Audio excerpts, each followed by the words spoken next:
I'm screaming All right, on this Wednesday morning, it is a very pleasant 35 degrees, I will say. And it is time now for our weekly doctor visit with Dr. Stan Anderson. Good morning, Dr. Stan.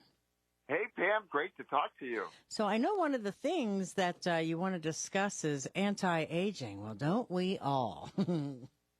Yeah, it's just kind of interesting. I've recently had a lot of discussions with people that said, how can I make myself the healthiest, to stay the best, live my longest life? And so just kind of interesting. Have recently done a lot of research looking to see is there anything out there that is really good. And so if you go to the Vitality website, they're going to sell you a whole bunch of different things. They end up talking about quercetin and fisetin and spermidine and transresveratrol and alpha-ketoglutarate and all of those things. The data with them is primarily found in rats. They don't have great data in humans. There's an amplify, and that includes glycine, berberine, and urolithin. All of those things are very expensive.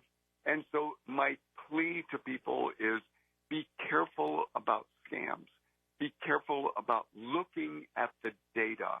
The data doesn't have strong, that is to say, it isn't something that now we can say, this is the key to aging. Basically, it's one, don't do things that are foolish. So don't take up skydiving or daredevil activities if you're over the age of 60. It's just increased risk that you're going to hurt yourself. Two, do the things that you know are healthy. So taking care of yourself, getting the exercise. In the data that looks at people that recover from injuries, it really is doing the things that you like to do. And it doesn't matter that much what you do, except do enough of it that you are healthier, not so much that you hurt yourself.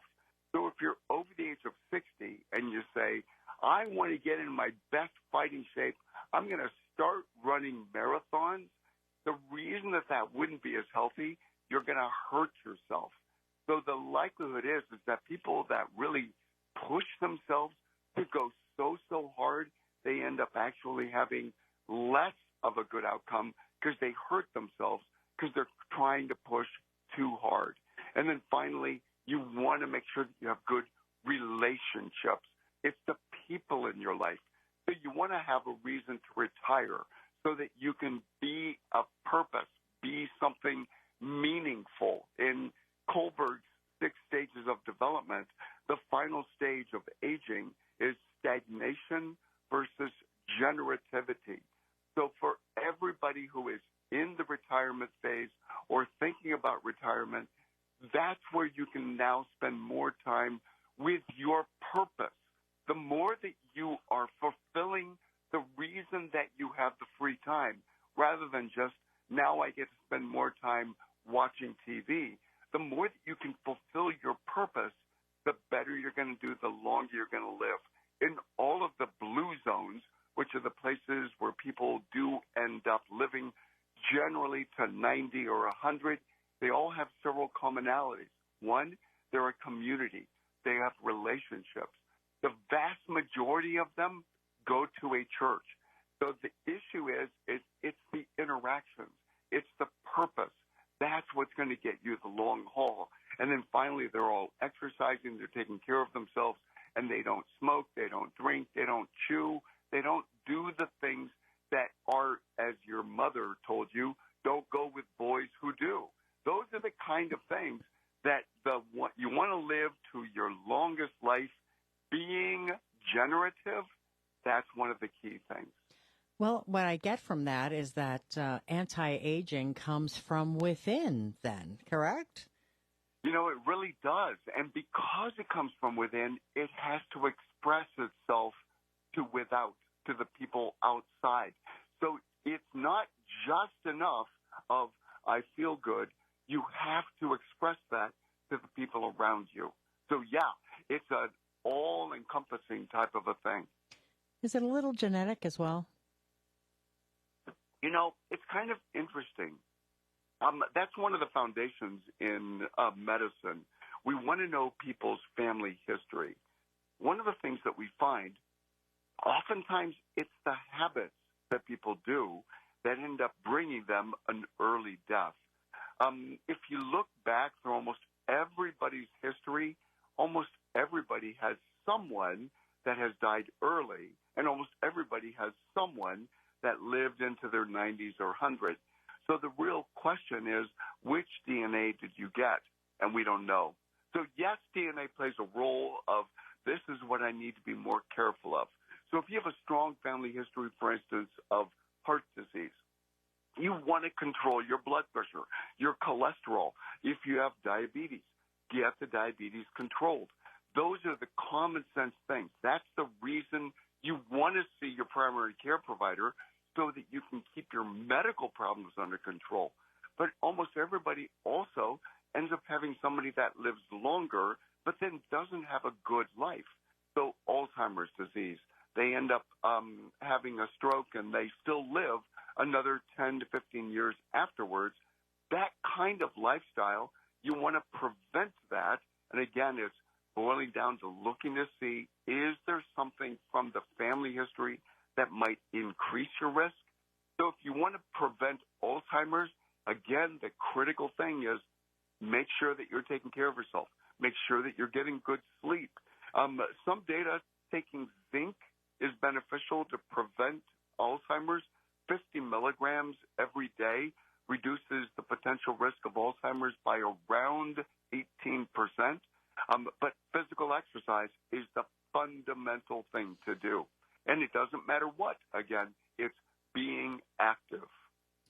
All right, and let's turn our attention. We know usually when a prominent person, has some illness or diagnosis, it brings to light things that we should be doing as well. Lloyd Austin's cancer diagnosis. This is another little reminder, guys, that you need to see your physicians and take care of yourself, right? Absolutely. And there's a difference in the frequency between races. And so this is a plea to everybody of African American descent. See your primary care provider. Start getting a PSA starting at the age of 45 if you have a family history or if you're of African American descent, and get it every single year. That is one of the most simplest, accurate ways to determine it early. And the issue is the younger you are when you get prostate cancer, the more aggressive you need to be with treating it. So what Lloyd Austin had was he had what's called the Da Vinci robotic-assisted prostatectomy. It was something that when it was diagnosed during a routine wellness, he was found to have an elevated PSA. They ended up doing the biopsies, and he has something called a Gleason score. The Gleason score is what the urologist gives you as a number based on how many of the biopsies are positive. And we talk about a Gleason score of 8 and higher as being very dangerous. I don't know what his was, but if it's 6 or less, then really you can simply monitor. You don't have to go through it. Again, that is the decision between you and your urologist as to what to do next.